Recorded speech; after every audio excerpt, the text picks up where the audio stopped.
안녕하세요. 30대 이혼한 여성입니다. 드디어 2023년 새해가 밝았네요. 정초부터 이미 다 끝난 이야기를 끄집어내는 게 딱히 좋을 건 없겠지만 지금이라도 누군가에게 후련히 제가 겪은 일을 털어놓고 싶어요. 솔직히 친구들한테는 얼굴 팔려서 말도 못하겠고요. 그래서 이렇게 익명의 힘을 빌려봅니다. 남편과는 후배의 소개를 통해서 만나게 되었습니다. 그 후배가 원래 자기 주변 사람들 엮어주는 걸로 좀 유명하다고 해야 할까요? 아무튼 그 후배가 하루는 연락을 해와서는 자기 아는 선배 중에 저랑 정말 잘 어울릴 것 같은 사람이 있다며 뜬금없이 저에게 소개팅을 해주고 싶다고 하더라고요. 사실 제가 원래 소개팅을 좋아하는 사람은 아닌데 그 무렵에 주변에서 연애 안 하냐, 시집 안 갈 거냐 그런 소리를 너무 듣고 있어서 스트레스가 이만저만이 아니었거든요. 그래서 겸사겸사 남편과 소개팅을 하게 되었지요. 남편에 대한 첫인상은 사람이 순해 보인다는 거였어요. 웃는 모습이 서글서글하니 사람 좋아 보인다는 게 이런 거구나 싶대요. 이후로도 남편과는 몇 차례 더 만났는데 그때마다 시간 가는 줄 모르고 즐거운 한때를 보냈어요. 그렇다 보니 금세 연인 사이가 되었고 나아가 부부의 연을 맺게 되기까지 그다지 오랜 시간이 걸리지 않았습니다. 하지만 결혼식을 올리고 얼마 지나지 않았을 때였어요. 하루는 아버님께서 저희에게 할 이야기가 있으시다며 저녁 약속을 잡자고 하시더라고요. 평소에 미리미리 계획을 세우신다던가 그런 성격이 아니셨기에 좀 의아하단 생각은 들었지만 알겠다 했네요. 그리고 당일날이 되어서야 저와 남편 둘 다 깜짝 놀랄 상황을 맞닥뜨리고 말았습니다. 아버님 옆자리에 꽤 젊어 보이는 여자분이 앉아 계셨거든요. 어디서 본 것 같다 싶어서 계속 기억을 더듬어 보니 저희 결혼식에 오셔서 계속 아버님 곁에 머무시던 분이셨어요. 그때도 어렴풋이 아버님한테 여자친구라도 있으신가 보다 생각은 했지만 이후로 별 이야기가 없었기에 저도 굳이 얘기를 꺼낸 적은 없었지요. 그런데 그분이 아버님과 함께 나와 계셨으니 직감적으로 오늘 저녁 식사가 그냥 저녁 식사가 아니구나 싶더라고요. 그리고 떨떠름한 표정으로 맞은편에 앉은 저희를 보고 아니나 다를까 아버님이 먼저 그 여사님을 소개해 주셨습니다. 당신이 5년째 만나고 있는 분이라면서요. 그리고는 뒤이어 말씀하시기를 거진 20년 가까운 세월을 당신 혼자서 아들을 키웠고 장가까지 보냈지 않냐. 그러면서 이제는 당신도 새로운 인생을 살고 싶다 하시대요. 간단하게 정리하자면 호적은 그냥 두고 지금 여사님하고 살림만 합쳐서 살고 싶다고요. 요란하게 모식을 올리고 그러자는 것도 아니고 그냥 평생 한 집에서 서로 의지하며 살고 싶은 것뿐이라면서요. 이렇게까지 말씀하시는데 안 된다는 자식이 어디 있겠어요. 저나 남편 모두 이제라도 아버님께서 짝을 찾으셨으니 다행이다 생각하고 그러시라 했습니다. 그리고 한 달 뒤 제가 두 분을 초대해 다시 저녁 식사 자리를 만들었습니다. 앞으로 잘 사시란 인사도 드리고 작은 선물도 해드렸어요. 제가 비록 당장의 여사님에게 어머님이라 부를 자신은 없었지만 그래도 아버님의 며느리로서 이 정도 축하 인사는 드리고 싶어서 누가 시키지 않았어도 만든 자리였습니다. 여사님과 아버님도 고맙다 하시고 나쁘지 않은 분위기였어요. 그리고 며칠 뒤 여사님이 저에게 연락을 해오셨습니다. 문자로 저에게 며느님이라고 부르며 축하해줘서 고맙다. 앞으로 서로 할도리는 하면서 잘 살았으면 좋겠다. 그런 내용이었지요. 하지만 몇 번을 읽어도 왠지 이게 무슨 소리인가? 할도리라니? 나한테 며느리 돌이라도 하라는 소린가? 솔직히 찝찝하고 불편한 기분이 들더라고요. 그래도 괜히 서로 불편한 상황이라도 생길까 우려스러운 마음에 저 혼자 그렇게 생각만 했지 남편이나 아버님한테 따로 뭐 이야기하고 그러진 않았어요. 하지만 시간이 지날수록 여사님이 어머님 노릇을 하려 든다는 느낌을 지우기 어려웠습니다. 제가 처음 이건 아닌데 그런 생각을 했던 건 여사님과 아버님이 살림을 합친 지 한 달 좀 안 됐을 시기였어요. 하루는 아버님께서 전화를 걸어오셨는데 지금 여사님이 저희 주시려고 직접 담근 김치를 가지고 저희 집에 가셨다는 거예요. 하지만 그때는 낮이었고 남편과 저 둘 다 회사에 있었거든요. 제가 아버님께 일단 현관에 두고 가시라고 말씀 좀 전해달라 했습니다. 참고로 저와 아버님 사이는 그럭저럭 좋은 편이었어요. 아버님께서는 그래도 들고 간 사람 성의가 있는데 제가 그렇게 말하니 서운하다 하시며 그러지 말고 비밀번호 좀 알려달라 하셨습니다. 그러면 집안에만 두고 나올 거라고 걱정하지 말라 하시면서요.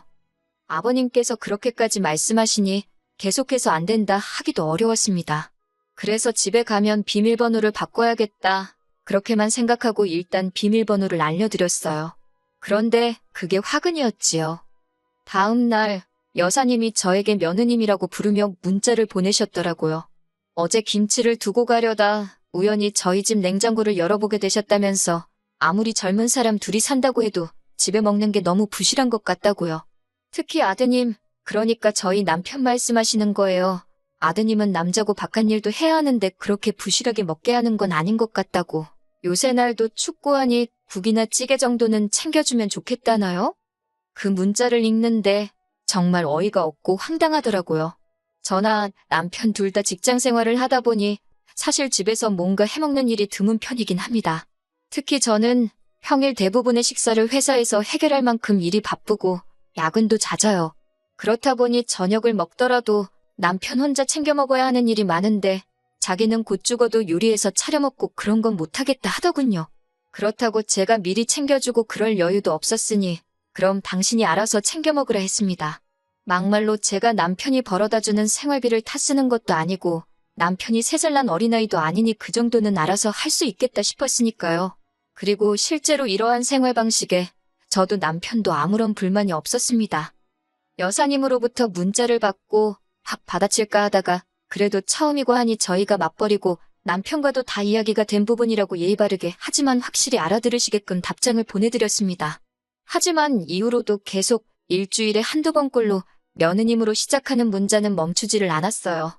내용은 대부분이 어떤 영양제가 좋다더라. 아드님 좀 챙겨줘라. 저번에 보니 아드님 입고 있던 옷이 낡았더라. 옷 좀 사줘라. 전부 다 남편한테 이렇게 해줘라 저렇게 해줘라. 그런 식의 내용들이었네요.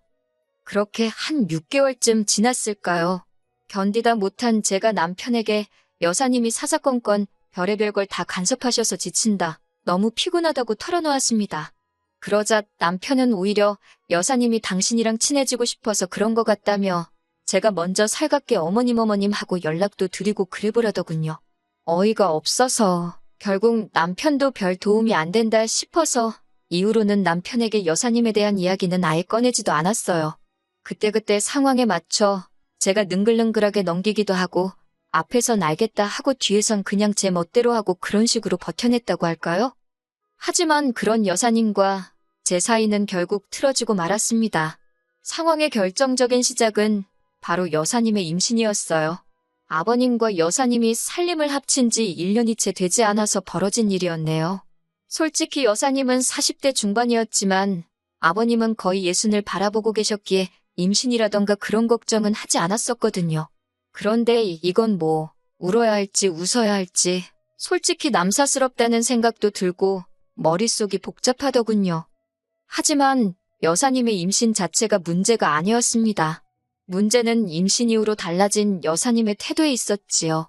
태어날 아이의 출생신고도 그렇고 여러 가지의 편의를 위하여 아버님은 여사님과 혼인신고를 하셨습니다. 솔직히 혼인신고 자체도 저나 남편에게는 부담스러운 일이었어요.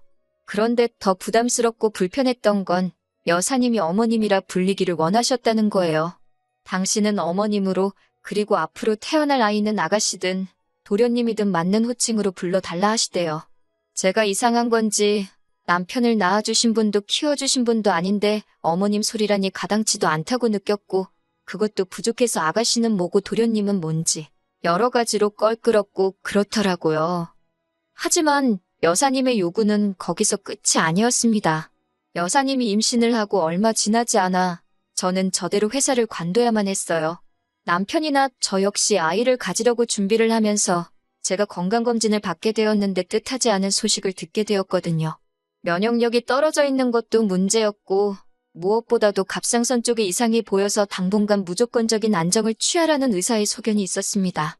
잘 다니던 회사를 갑자기 관두려니 아쉽기는 했지만 앞으로 갖게 될 우리 아이를 위해서라도 쉬어가는 편이 좋겠다 싶어 어려운 결정을 내렸네요. 그런데 제가 직장을 관뒀다는 소식을 들은 여사님과 아버님께서 뜬금없이 학가를 요구해 오셨습니다. 말이 좋아 학가지 같이 살면서 여사님 뒤치다꺼리를 해달라는 속셈이셨지요. 저는 무조건 싫다고 못한다 했습니다. 그랬더니 여사님이 한다는 소리가 자기가 진짜 시어머니였어도 이렇게 나왔겠냐면서 이게 다 제가 당신을 무시해서 그렇다는 거예요. 제가 억지 쓰지 마시라고, 제 건강도 안 좋아서 다니던 회사도 관둔 마당에 제가 지금 무슨 정신으로 여사님 임신수발을 들겠냐 따지니 급기야 아버님까지 동원해서 저를 천하의 나쁜 액수로 만드시더군요. 아버님께서도 저더러 하시는 말씀이 당신이 여사님과 결혼하면서 별달리 해준 것도 없고 저희 눈치 보느라 금연사포 한 번도 못 씌워줬다면서 자기 입장을 봐서라도 이번 한 번만 제가 여사님 좀 챙겨드리면 안 되겠냐입니다. 아버님이 못해주신 걸 왜 저더러 해주라 하시냐. 저하고 여사님은 솔직히 생판남남이다. 부담스럽다. 저도 도망가지 않고 제 입장을 밝히며 맞섰습니다. 그랬더니 아버님이 당신한테는 여사님이 제일이지 여사님한테 싸가지가 없으면 며느리고 나발이고 필요 없다시대요. 그래도 이쯤에서 상황이 정리되었다면 솔직히 제가 남편하고 이혼까지는 하지 않았을 거예요. 그런데 제가 하소연한답시고 남편을 붙들고 여사님과 그리고 아버님과 있었던 이야기를 하니 인간이 한다는 소리가 어차피 여사님 뱃속에 있는 애가 태어나면 그게 아가씨건 도련님이건 저보다 윗사람인 건 맞는데 그렇게 생각하면 어쨌든 서열상 저보다 높으니까 그렇게 기분 나쁠 일은 아니지 않냐대요. 제가 황당해서 남편을 쳐다보니 원래 며느리가 그 집안 서열 제일 꼴찌 아니냐면서 여사님에 대해서 그냥 인정하고 받아들이라나요. 아버님이 선택하신 분인데 제가 그분 비위 거슬러서 좋을 게 뭐가 있냐고. 제가 너무 화가 나서 남편더러 당신은 나하고 여사님하고 둘 중 한 명만 골라야 된다면 누구냐고 따지니까 한다는 소리가 여사님은 자기 동생을 낳아주실 분이라며 여사님이나 저나 자기한테는 소중한 가족이래요.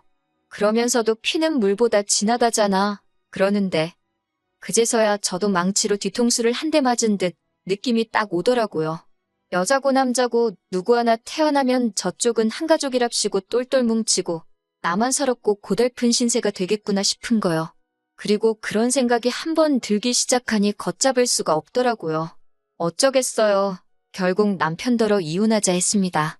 나는 여사님을 어머님으로 받아들이고 살 자신이 없다고.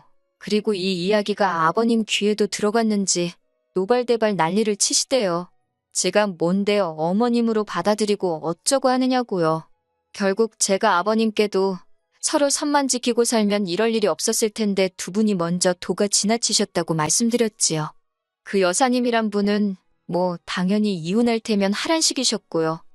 그런데 1년이 지난 지금 이 이야기를 왜 하느냐고요. 그게 며칠 전에 남편으로부터 소식을 들었는데 여사님이 낳은 애가 아버님 애가 아닌가 봐요. 생긴 게 달라도 너무 달라서 유전자 검사를 해봤다나요. 저더러 어쩌면 좋겠냐는데 뭐 해줄 말이 없대요. 그리고 그 연락을 받은 이후로 저는 연락처를 바꿔버렸습니다. 더 이상 그 집구석 일에 신경 쓰기도 싫고 알고 싶지도 않더라고요. 새해인 만큼 새롭고 좋은 일만 가득하기를 바랄 뿐입니다.